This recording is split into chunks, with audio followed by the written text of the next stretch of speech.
Olá, Olavo de Carvalho morreu e as redes sociais estão bombando, só se fala disso, né? O presidente Jair Bolsonaro, que não falou uma palavra depois da morte da Elza Soares, já se pronunciou, como era de se esperar, já que Olavo de Carvalho é o seu guru, era o seu guru, e chegou a dizer o presidente Bolsonaro que Olavo de Carvalho é um dos maiores pensadores da história do nosso país, o que obviamente não é verdade. E o presidente disse também que seu exemplo e seus ensinamentos nos marcarão para sempre. Espero que não, já que Olavo de Carvalho foi um pensador que formatou a extrema-direita brasileira, e o legado do Olavo de Carvalho é a disseminação do discurso de ódio, do armamentismo, da falta de respeito aos diferentes, né? Um legado que não é nada positivo.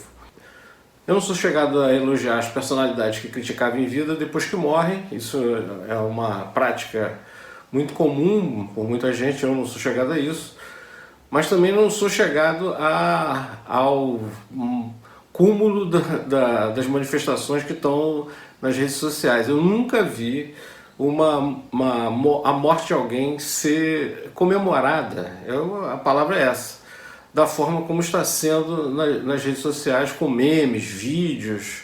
Vamos dar uma olhada em alguns exemplos do que está rolando agora nas redes sociais depois da morte do Olavo de Carvalho.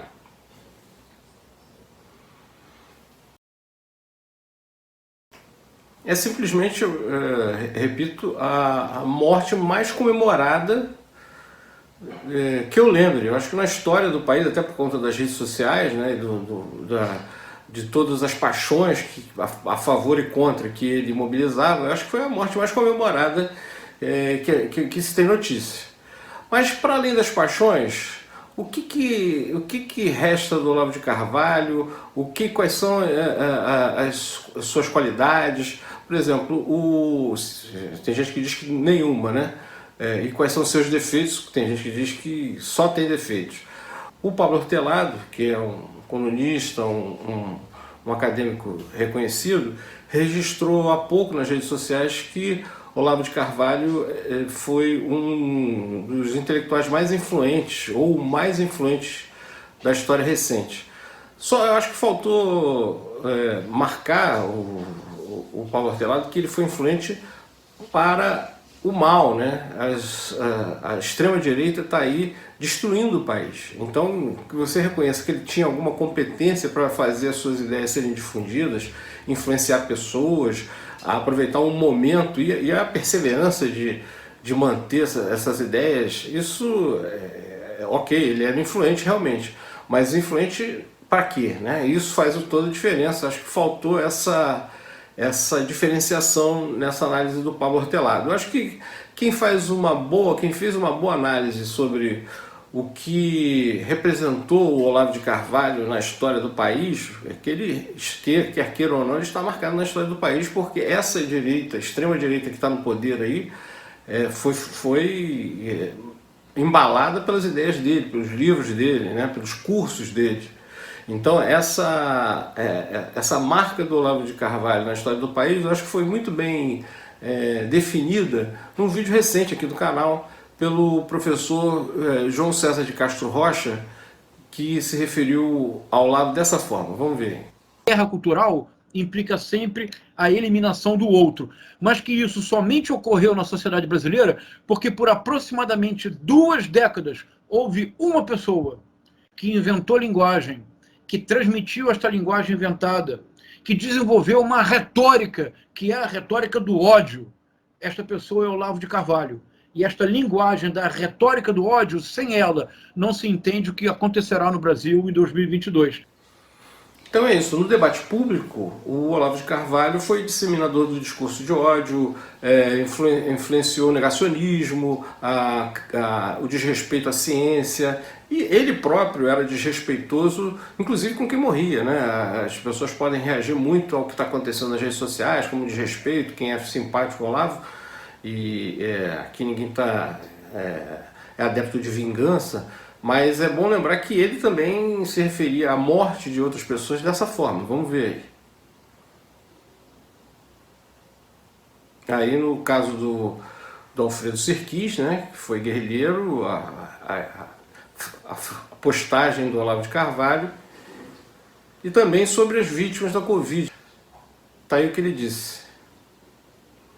Agora, para além do debate de ideias, que a gente aí já marcou, qual foi a influência do Olavo de Carvalho na história do Brasil, no debate atual, né, no governo atual, né, nos rumos atuais do país, tem o lado pessoal. No que interessa o lado pessoal do Olavo de Carvalho? Interessa porque ele é um defensor, ele inspira um grupo que se diz defensor da família, que critica qualquer deslize no outro, que cria uma ilusão de uma família perfeita, que deve ser preservada a qualquer custo.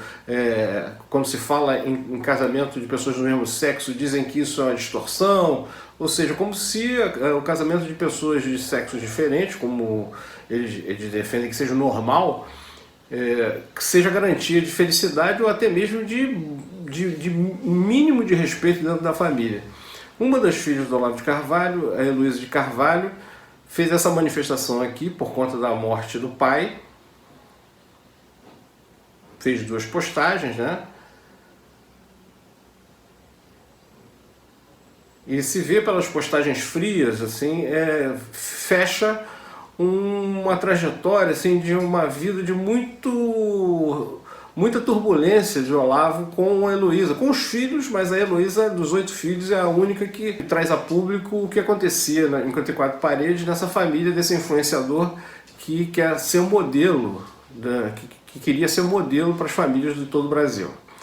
Vamos ver um vídeo que a Heloísa gravou há um tempo, em que ela contava sobre como o Olavo agiu quando levou 3 filhos, ela, Heloísa e outros 2 irmãos, para visitar a mãe que tinha acabado de tentar suicídio e estava com os pulsos cortados numa maca de uma clínica.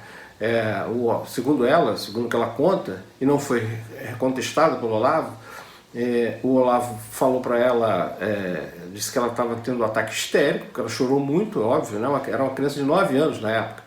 E os 2 irmãos, diz ela, o Olavo levou para ver a mãe e disse para eles que eles tinham que ver aquilo para aprender a ser homem. Olha o relato que ela própria faz e aí vocês têm suas conclusões.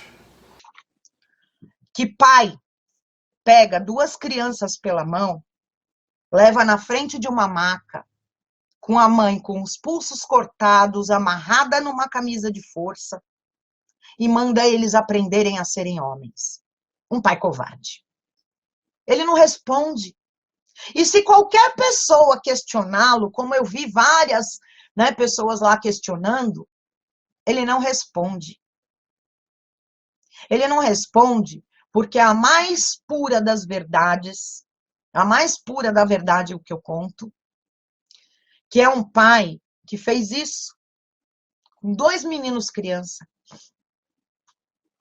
que é um pai que sempre que teve a oportunidade, jogou os filhos para os outros cuidarem, para ele curtir a vida. Minha mãe foi para a clínica psiquiátrica depois dessa tentativa de suicídio, uma clínica pobre, nojenta, que ele me levava até a porta, e eu lembro. Pior é que até hoje eu procuro essa clínica e eu não lembro onde é.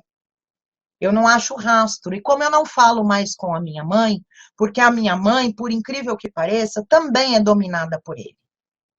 E defende ele, apesar de todas as atrocidades que ela passou na mão dele. Então, aí a gente vê o quanto o domínio psicológico, a coação psicológica é forte. E ela existe. E isso é uma das coisas, gente, que eu mais combato hoje em dia. Sempre combati. Já briguei com muita amiga minha por dominar os filhos assim. Por não deixarem os filhos serem livres, livres nas escolhas, livre de pensamento. Então, como a própria Heloísa fala, o importante disso é que a conclusão que a gente chega é isso, é que a gente tem que ter a cabeça livre, a mente livre, não se submeter a gurus, como muitos dos seguidores do Olavo fizeram. A gente tem sempre que questionar. A única certeza que a gente pode ter, mais próximo da certeza que a gente pode ter, é quanto à ciência. Não porque a ciência os cientistas sejam melhores do que ninguém, muito pelo contrário. Os cientistas são sempre aqueles que duvidam de si próprios e por isso eles testam tudo que eles supõem, colocam à prova todas as suas hipóteses e só trazem a público quando aquilo está provado e com dados, não é um achismo da cabeça dos cientistas. Então a ciência é o mais próximo do que a gente pode chegar de algo que seja a verdade, né? Mas nunca, a gente talvez nunca chegue à verdade, mas assim, a ciência é um meio que a gente pode confiar. Tirando isso, gurus, achismos, WhatsApp, vídeos de WhatsApp e outras coisas a gente não deve seguir. Por isso, né, muitas vezes as pessoas podem estar seguindo um guru como esse. Vamos pensar como deve estar se sentindo agora o seguidor do Olavo de Carvalho, o seguidor de um guru que morreu de uma doença que ele disse que não existia. Vou lembrar, antes de terminar o vídeo, para você se inscrever no canal, ativar o sininho e curtir esse vídeo para a gente ajudar o canal a circular. Obrigado e até o próximo vídeo.